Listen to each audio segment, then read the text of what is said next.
Hello and welcome back to Reality 4 to Depth Camera Central Volume 24. And today I want to showcase to you calibrating several different depth cameras together over a network from a server, we will call it a master, to subordinate. And basically what we have here is two Azure Kinect V4 cameras on two different computers. We also have an Intel L515 LiDAR light imaging detection and ranging system, as well as an Intel D435i. So you can see this, they're not calibrated right now. And what we want to do is take all of these individual sensor streams and calibrate them together. Usually you would use a checkerboard, and there's some open source applications and GitHub code that I will showcase to you. I'll put them in the message and comments below of this post. But traditionally what we're using here in multiple depth camera setup systems in a 360-degree configuration is creating a 3D model for holoportation and teleportation. We want to have this configured and set up automatically for the sensor, and the problem is calibrating these transforms in Euler angle to quaternions in real time. So we basically have to modify all these multiple devices to work together, because normally just one camera sensor has the RGB and depth is aligned. But when you have multiple different camera sensors running on different servers, different computers, just like you see here in an example, we want to calibrate and align these individual sensors together. That's the only way that we can capture a comprehensive aligned volumetric point cloud down to sub 3 millimeter accuracy. So I'm going to show you what this looks like when it's fully calibrated, and then we're going to jump in to some GitHub code and some other open source information, and I'll attempt to walk you through how to do this on your own with at least just two Azure Kinect V4s. That's the process today. Thank you so much. Let's get started.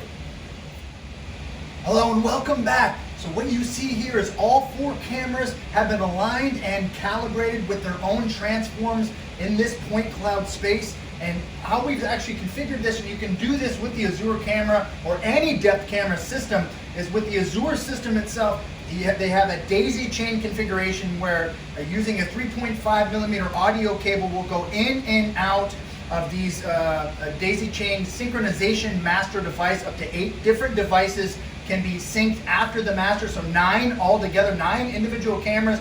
You had some bandwidth limitations over USB 3.0 on a single device computer, but if you had 3 different computers, let's say an NVIDIA, NGX, Jetson, NX system, you could have 2 of those, each running 2 or 3 different cameras. I'll be doing some more testing on that in the next few weeks. But as we set up this external sync trigger, what this is going to do is have the primary camera sensor, which you can see here is the first Azure Kinect V4 sitting right in front of me. That is the primary, and the reason we want to make all of these primaries, depending on how you set this up, you'd either have it as a daisy chain, transmit, receive, transmit, receive, transmit, receive, basically a master, subordinate 1, subordinate 2, or you'll have a master with a splitter, and we will call that a star configuration, with the synchronized 1 master devices and up to 2 different subordinate devices. So in this signal is like a 5-volt transistor to transistor logic. It's sent over this, it's about 8 milliamps. I think it's about, the pulse width is around 8 microseconds for this signal. And the reason we're doing this is primarily, if you look at the exposure considerations and the interference. So going back to when I was in the military, electronic warfare, we worked on infrared barrage jamming systems, passive reactive systems, basically sending out all these different kinds of laser systems, or vertical cavity surface emitting lasers, or MEMS, LiDAR. All this stuff is basically sending out a photon 2.98 times 10 to the 8 and getting it back. The reason we have to set up all this with a master subordinate system is because we have to avoid interference. So multiple cameras are imaging one local area. All of these cameras will have an overlapping field of view, and each one of these cameras must image its own associated laser, right? It's pulsing that laser. Well, the laser comes out at around 125 microseconds as a pulse. That pulse, it comes out as basically 9 individual pulses for that one system. Then if you take into clock and some other firmware deviations, every product is different. The deviation for that pulse, as we would call it, is 160 milliseconds.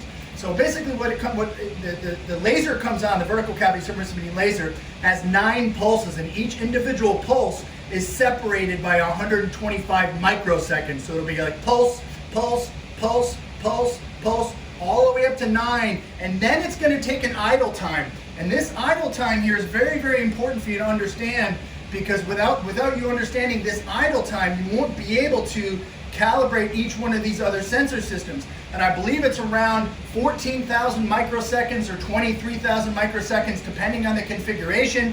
And you have to identify these differences between the clock and the device firmware. Again, you have to increase that from 125 to 160, and that will allow you to calculate a more precise offset for each one of these individual configurations while you're notating the depth mode that you're using within the timing table. And I'll throw that up here, and I'll also throw a copy of that below. So what we want to do is also look at the exposure time for each one of these devices, because the crosstalk interference does occur, and you have to calculate this. So the exposure time equals infrared pulses multiplied times that pulse width plus the idle periods multiplied times the idle time. So that is going to give you the exposure time. And again, you have to increase it from 125 to 160. And once you do that successfully, you will be able to daisy chain 9 individual cameras. So you're turning one laser on while the other laser is off, and you're doing it sequentially over and over and over again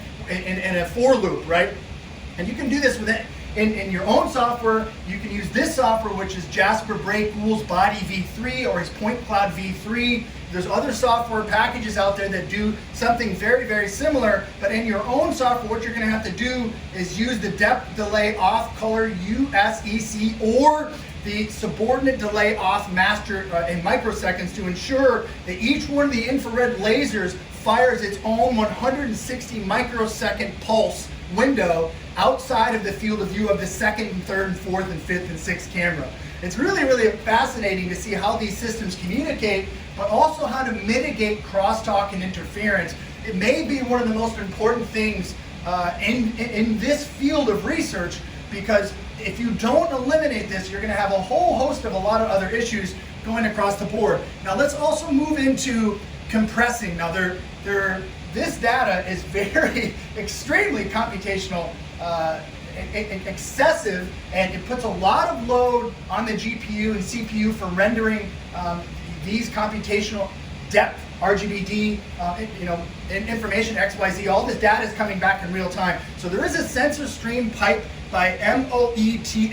I'll throw that up top here. And what this does, it's kind of like an open source C++ modular kit that compresses streams and processes RGBD data, and this is very effective, because what this will allow you to do is compress the raw data streams so you can send multiple video types over a network in real time. Now this is traditionally pretty difficult, but you have to use an NV codec, and that will reduce the bandwidth strain over the network. Obviously 5G and a lot of other reduction in latency type initiatives are going to help this along the way, but what we want to do is, again, you use these component parts as a frame encoder and a sender in the MOETSI sensor pipe stream. This is what I've done. I basically have 8 different camera sensors on another one of my proof of concepts, all calibrated and moving in real time, which is really, really amazing. So I hope you guys understood this a little bit today. Now we're going to jump in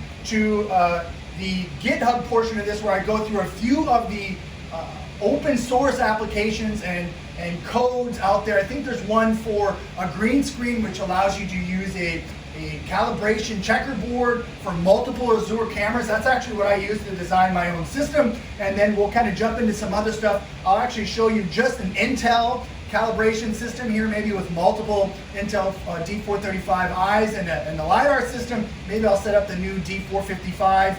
And I think I have the Z2 here, which also configures, just to give you some different visualizations. But I hope this helps you understand how to do this step by step. And again, I'll endeavor to cover a little bit more information as we get into the GitHub portion of this.